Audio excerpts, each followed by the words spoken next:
So I was doing the dishes, as I do, because I like to be a contributing member of my household, and I said to myself, F it, let's do another preview. So here we go. We got two big European finals left to cover, but we're going to start with the Europa League final first, which is going to be won by an English club, much to the chagrin of many, I'm sure, outside of England, since English clubs are the only ones left competing, which thereby proves that the Premier League is the best league in the world, right? Yes? No?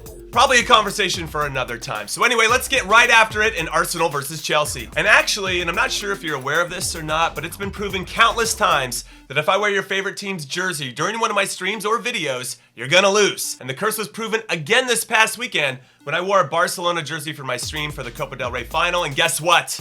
Barcelona lost. Kevin Gamero scored. Go on, Gamero. And Valencia won 2-1. So the real issue here, especially for any of you that support either of these two teams that I'll be making a prediction about, is what jersey am I going to wear for this preview? Which is a great question because I think we can make the argument, especially since Chelsea and Arsenal were only separated by 2 points in the Premier League table after 38 games this season, that both of these clubs have an equal chance in taking home the trophy for Europe's second biggest competition. For example, with Chelsea, I actually thought they played better in the Europa League this season than they did at any point in the league because their manager / goalkeeper Kepa finally took some risk with his lineup, assuming you think playing younger players in Olivier Giroud is a risk, when telling manager Maurizio Sarri who to start. However, two of Chelsea's best players throughout this competition, Callum Hudson-Odoi and Ruben Loftus-Butcheek, are both out with significant Achilles injuries, so I think that hurts them a bit, even if Sarri has adequate replacements for them, because this was Hudson-Odoi and Butcheek's competition.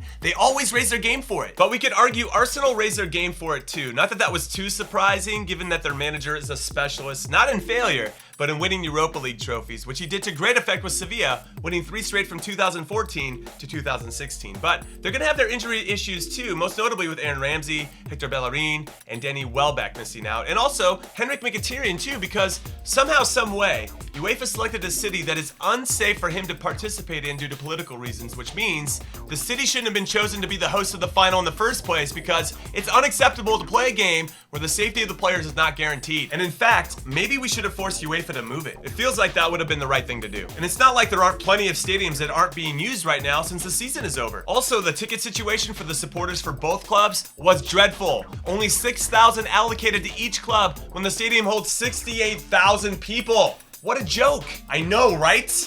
Such crap. Anyway, focusing on the game at hand, and with the expectation that everyone is going to play well for the Blues, including Eden Hazard, in what will most likely be his last game for the club before he moves on to Real Madrid. This battle for me is going to be won or lost with how well Chelsea's back four deal with the dynamic movement of Arsenal's front three of Aubameyang, Lacazette, and Messi, who have really seemed to have found a nice rhythm and flow between them since manager Unai Emery has gone with this combination on a more consistent basis. But the same could be said for Arsenal's back line, which will most likely be the three of Socrates, Koscielny, and Monreal when they go forward, and a rotating 4 or possible 5 when they're defending with Maitland-Niles or Kolasinac dropping in, I think I said that right, as the fullback, based on the position of the ball. Also, with Chelsea's Willian and Olivier Giroud both scoring a bunch of goals in this competition, and with their futures with the club somewhat in the air, are they going to stay? Are they going to go? Is the transfer ban real? Is it not? I think they're both going to be up for putting in a very good performance, which I've seen and lived through firsthand, where guys have their backs against the wall and they elevate their performance. Well, speaking of Giroud, so I'm glad you brought him up, my favorite battle in this match has to be the former Gunners' current Blues striker Giroud trying to beat former Blues goalkeeper, current Gunners goalkeeper Petr Cech. I know, that's a tongue twister, who, if you didn't know, is hanging up his soft helmet to retire at the end of the season. So these two trying to stick it to their former clubs should make for some good entertainment. Yeah, sure. I agree, that'll be cool when Cech stands on his head to keep Giroud from scoring, because here's why I think Arsenal are going to win. They have to, because it's more important for them to do so. A win here gets them into the Champions League, whereas Chelsea are already in it next season. And qualifying for the Champions League is of the utmost importance because it's hard to attract top talent to want to come and play for you if you're not in Europe's biggest competition. And Arsenal need to attract top talent if they want to seriously compete for winning the league in the near future. And if you throw in the fact that the Blues haven't really beaten anyone of consequence throughout this competition this season, and let me list the names, like PAOK Thessaloniki, I think I said that right, and Vidi, and Bate Borisov, and Malmo, and Dynamo Kiev, and Slavia Prague, and an Eintracht Frankfurt team that was in its worst form of the season, yeah, just don't know. Whereas Arsenal just took down a very good Napoli side with 2 clean sheets and then put 7 goals past the newly minted Copa del Rey winners Valencia over 2 legs.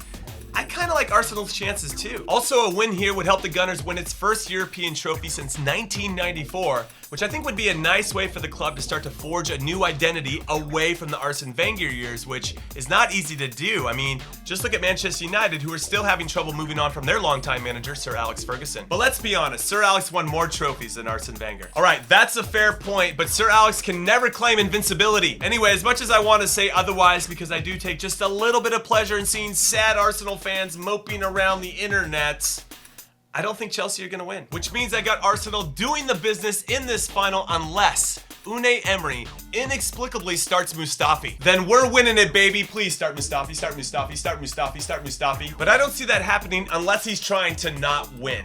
So I got Arsenal getting the big victory and pulling this out 3-2, which means now it's your turn to decide 2 things. 1, do you really think I'm picking Arsenal to win because I think they will? Or do you think I'm trying to jinx them? I'll never tell. And 2, what do you think the score is going to be? And I only ask this because if you pick the winner and the exact score, I'll name drop you on my reaction video as the smartest person I know. So good luck, and I'll see you afterwards when I'm right and you're not.